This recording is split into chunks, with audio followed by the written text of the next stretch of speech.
Hi there, I'm Randy, and today we're going to be installing a refurbished stereo in this 2003 Dodge Ram. For tools, we're going to need a screwdriver,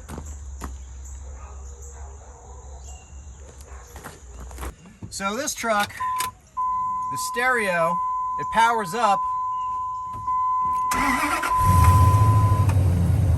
but no sound comes out.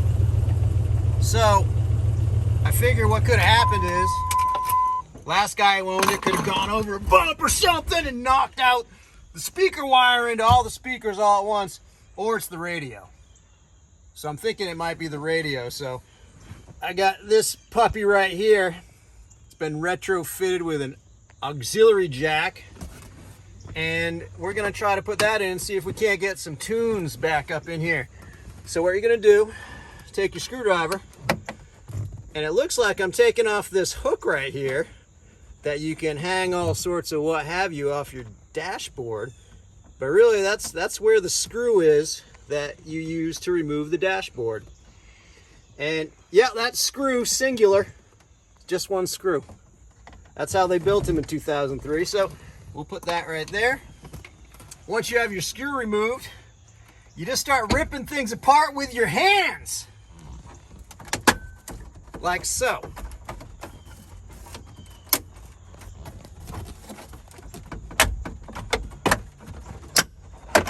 And that's how you access the stereo.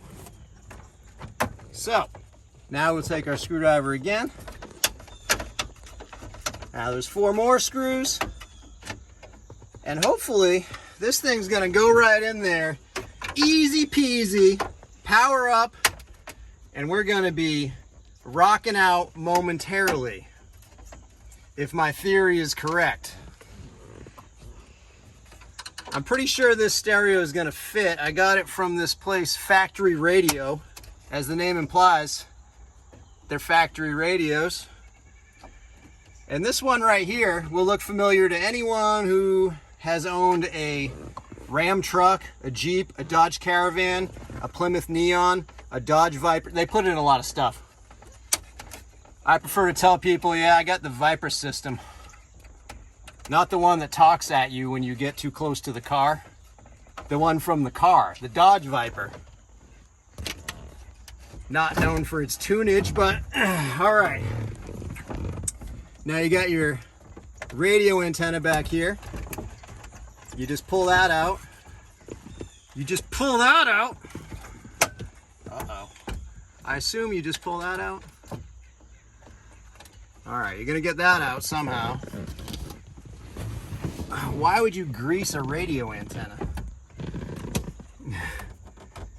So there's a clip on there. Normally those just plug right in.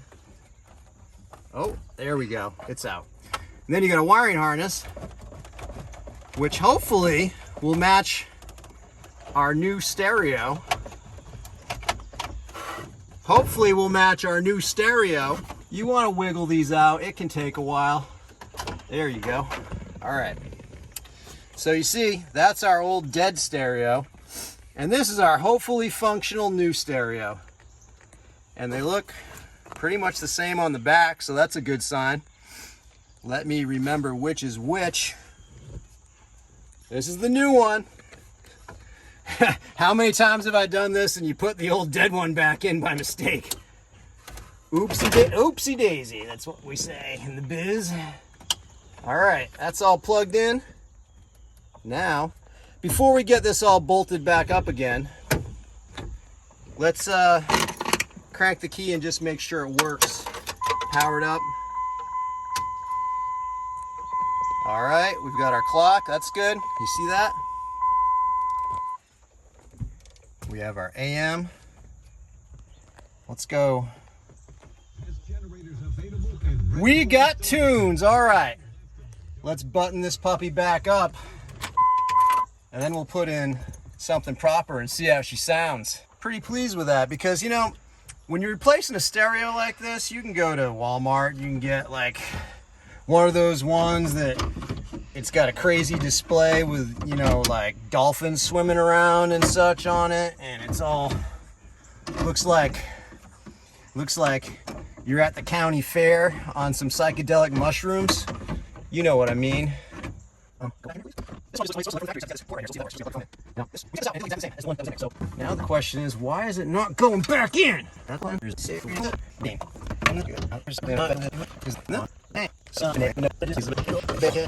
Getting warm in here. It's getting warm in here. This was supposed to be easy. Why does it not fit?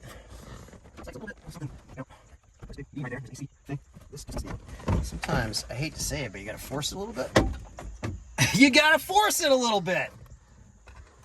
You know, those are sometimes words to live by. When you're doing an installation like this or any kind of automotive work, and sometimes things don't want to go, sometimes you just gotta force a little bit. Sometimes that's the wrong thing to do, and you know, you find out either way pretty fast. But I do admire the simplicity of this, that with a screwdriver, 4 screws, and a little bit of know-how, back on the road with some pumping tunes. All right, now I'll put this back into place.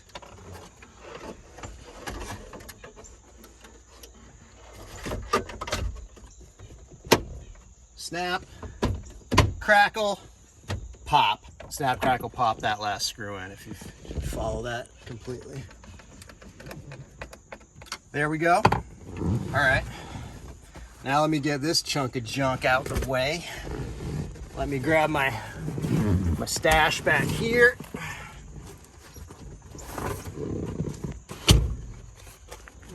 Throw in some tunes. So you see that. I have some of my favorite tunes here, and we can see how it sounds. Yeah, all right. See if the CD player works.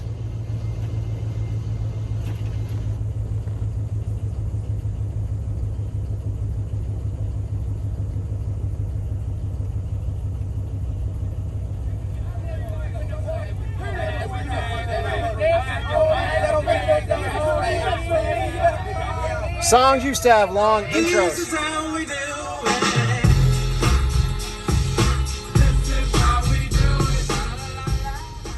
In the words of Montel Jordan, that's how we did it, to paraphrase.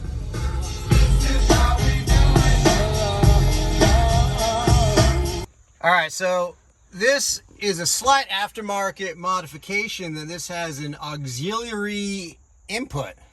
So I guess that means you can plug in your iPhone, your iPod, your tape deck, your whatnot. So that goes in there. And this goes, that doesn't seem right. Hold on, I'm gonna borrow something. Pause that for a second. I gotta figure out how to work this. It's a little weird, but it works. If I wanna listen to my classical. How about that? That's pretty killer. So that was it. Took about 10 minutes. A brand new old stereo and a 2003 Dodge Ram. You want to do it yourself? You're going to need one of these. And one of these. Brains. That's a classic. Forget the satisfaction of the CD being, going in there with the motor. You're like, this is about to happen. Well, as the old saying goes, better to have your new CD player work, but not with jock jams error. Well, music from the Top Gun motion picture soundtrack. I can hear it reading. That's how you know it's gonna work. It goes like beep, beep, beep, beep, beep. Nope. And it's already broken. Well, stay tuned for my next video, how to fix the radio that you just fixed. Let's see if this works. Jock jams work! Yeah! I haven't been able to listen to these beauties in years. Oh, come on! How about? Every single night. Come on, pass the boom boom, send it to Papa. Shake it, baby, shake it, baby.